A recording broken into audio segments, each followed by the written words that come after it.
2022 में एक फिल्म आई थी, सुर्खियां खूब बटोरी थी। वो फिल्म कौन सी थी? The Kashmir files. जी हां, द कश्मीर फाइल्स मूवी आने के बाद बीजेपी के लिए एक नया संग्राम शुरू हुआ था। यानी बीजेपी के हर एक नेता ये कहते कि फिल्म बहुत अच्छी है, आप जरूर देखिए। यानी पूरी कहानियां बताते हुए नजर आते थे। वहीं संत हो, साधु हो, बाबा हो, तमाम लोगों से अपील की जा रही थी। यहां तक कि पुलिस को भी यह कहा गया था कि आप छुट्टी लेकर फिल्म जरूर देखिए। यानी एक तरह से यह प्रचार तंत्र का हिस्सा बन चुका था। फिल्म को महान भी बताया गया था। किसने बताया? किसी आम खास लोगों ने नहीं, बल्कि देश के प्रधानमंत्री ने द कश्मीर फाइल को महान फिल्म भी बताया था।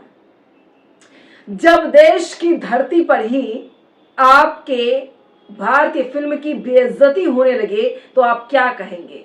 देश की सरजमी पर आपकी फिल्म की बेइज्जती होने लगे तो कैसा लगेगा? और वहां पर मौजूद यानी बीजेपी के कैबिनेट मंत्री अनुराग ठाकुर भी थे।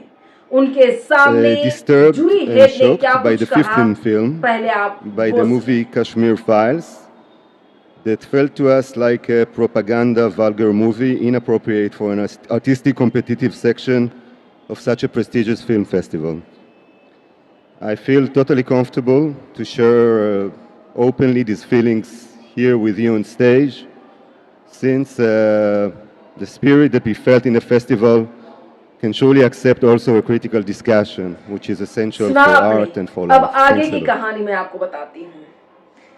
International film festival of India के जूरी हेड ने द कश्मीर फाइल्स को अश्लील करार दिया, प्रोपेगेंडा फिल्म बताया है। साथ ही कश्मीर फाइल्स फिल्म विवेक अग्निहोत्री की फिल्म है। इससे लेकर इजरायली फिल्म निर्माता और भारतीय अंतर्राष्ट्रीय फिल्म महोत्सव यानी IFFI के जूरी प्रमुख नदव लॉपिड ने एक दुष्प्रचार वाली फिल्म कहा। उन्होंने इस फिल्म की निंदा करते हुए इसे अश्लील करार दिया है।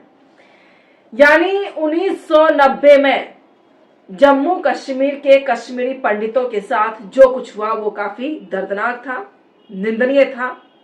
और इस पर आधारित फिल्म, जिसे कि सच्चाई से बिल्कुल अलग कर एक अलग हिस्से में बांटकर दिखाया गया था। काफी इस फिल्म को लेकर विवाद भी हुआ था, जिसकी वजह से लगातार द कश्मीर फाइल्स को लेकर विवाद हुआ। लेकिन बीजेपी के कार्यकर्ता से लेकर तमाम ऐसे आधिकारिक लोग भी थे जिन्होंने फिल्म के प्रमोशन को लेकर आवाज बुलंद की। आपने देखा होगा जब लोग बाहर आ रहे थे फिल्म देखने के लिए या फिर फिल्म देखने के लिए जा रहे थे तो वहां पर एक समुदाय को लेकर नारे भी लगाए जा रहे थे। वो नारा क्या था? बखूबी आप लोगों को याद हो, जय श्री राम। ये फिल्म देखने वाले भी बोल रहे थे और फिल्म देखकर लौटने वाले भी वहां पर जय श्री राम के नारे लगाते हुए नजर आए थे। वो अलग ही माहौल बना था। उस वक्त का जो माहौल था बिल्कुल अलग था। ये नहीं लग रहा था कि आप एक फिल्म देख रहे हैं या भगवान उतरकर जमीन पर आ गए हैं। आप किसका दर्शन करने के लिए जाते हैं कहना मुश्किल है। जो महिलाएं जा रही थी वहां पर रो रही थी, जो बुजुर्ग जा रहे थे वो फिल्म देखकर भावुक हो रहे थे, रो रहे थे। और मुकेश अग्निहोत्री आपके आंसुओं को बेचकर, अग्निहोत्री, अनुपम खेर आपके आंसुओं को बेचकर फिल्म को प्रमोट कर रहे थे। और देश के प्रधानमंत्री भी फिल्म को प्रमोट कर रहे थे, महान फिल्म बताया था। यानी आप देखें, आपके आंसुओं को बेचकर फिल्म का प्रमोशन भी किया। और मुकेश अग्निहोत्री ने एक बंगला भी खरीद लिया, बहुत ही आलीशान 30वीं मंजिल पर। और कितने का? 1, 2, 3, 4, 5, 6, 10 करोड़ का नहीं, बल्कि 18 करोड़ रुपए का बंगला खरीदा। तो आप रोते रह गए। आपको भावुक कर अपना प्रमोशन किया। प्रमोशन के बाद पैसे लूटे। प्रधानमंत्री फिल्म के प्रमोशन को लेकर यानी एक तरह से प्रमोट कर रहे हैं, प्रचार कर रहे हैं। कभी कभी उस वक्त में तो सीखने को मिलता है। भारत विभाजन में ऑथेंटिक कोई फिल्म नहीं बनी। और इसलिए इन दिनों आपने देखा होगा कश्मीर फाइल फिल्म की चर्चा चल रही है। और जो लोग हमेशा फ्रीडम ऑफ एक्सप्रेशन के झंडे लेकर के घूमते हैं, वो पूरी जमात बौखला गई है पिछले 5-6 दिन से। और ये फिल्म का तथ्यों के आधार पर, आर्ट के आधार पर उसकी विवेचना करने के बजाय उसको डिस्क्रेडिट करने के लिए एक बड़ा मुहिम चला है। आपने देखा होगा एक पूरी इकोसिस्टम, कोई सत्य उजागर करने का साहस करे, उसको जो सत्य लगा उसने प्रस्तुत करने की कोशिश की, लेकिन उस सत्य को न समझने की तैयारी, न स्वीकारने की तैयारी है, न ही दुनिया इसको देखे इसके लिए उनकी मंजूरी है। जिस प्रकार का षड्यंत्र पिछले 5-6 दिन से चल रहा है, मेरा विषय कोई फिल्म नहीं है। जय श्री राम, जय श्री राम। तो आपने सुना, यहाँ भी एक तरह से प्रचार, देश के प्रधानमंत्री बता रहे, इसका मतलब हल्के में नहीं लेना ये सब। फिल्म आपको देखनी है, आप जाकर देखें। आपके पास पैसे है नहीं है इसकी फिक्र ना करें, आप फिल्म जरूर देखें। लोगों ने देखा, सराहा और रोए भी, बहुत रोए। और इस आंसू को बेचकर मुकेश अग्निहोत्री ने आलीशान बिल्डिंग ले ली, बंगला खरीद लिया। लेकिन ये तो आपने सुना, अब आपको अलग हिस्सा में दिखाती हूं कि कश्मीर घाटी में कश्मीरी पंडित और कश्मीरी विरोध प्रदर्शन कर रहे हैं, उसको देखने के लिए, उसको जानने के लिए कि आखिर ये लोग प्रदर्शन क्यों कर रहे हैं, क्या कुछ मांगे हैं। न ही अनुपम खेर उस जगह पे पहुंचे हैं और न अग्निहोत्री कश्मीर पहुंचे कि आप विरोध प्रदर्शन क्यों कर रहे हैं, और न ही देश के प्रधानमंत्री पहुंचे कि आप लोग इस तरह से परेशान क्यों हैं और क्यों विरोध प्रदर्शन कर रहे हैं। कोई लेना देना नहीं, सीधे जाकर आपने प्रमोशन किया, प्रमोट किया, और उसके बाद फिर क्या हुआ, फिल्म चली, धुआंधार चली। लेकिन कश्मीरी पंडित और कश्मीरियों की जो हालत है वो ये है। देखें इसमें कैसे विरोध प्रदर्शन कर रहे हैं।